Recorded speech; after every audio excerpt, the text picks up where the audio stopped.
What's the meaning of capital letter?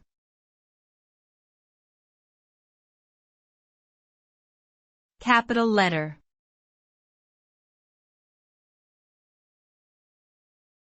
Capital letter.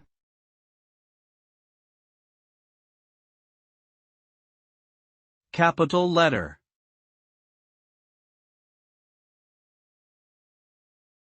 Capital letter.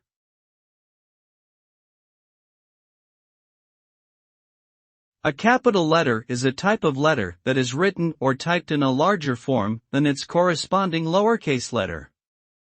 Capital letters are used to indicate the beginning of a sentence, proper names, titles, and important words.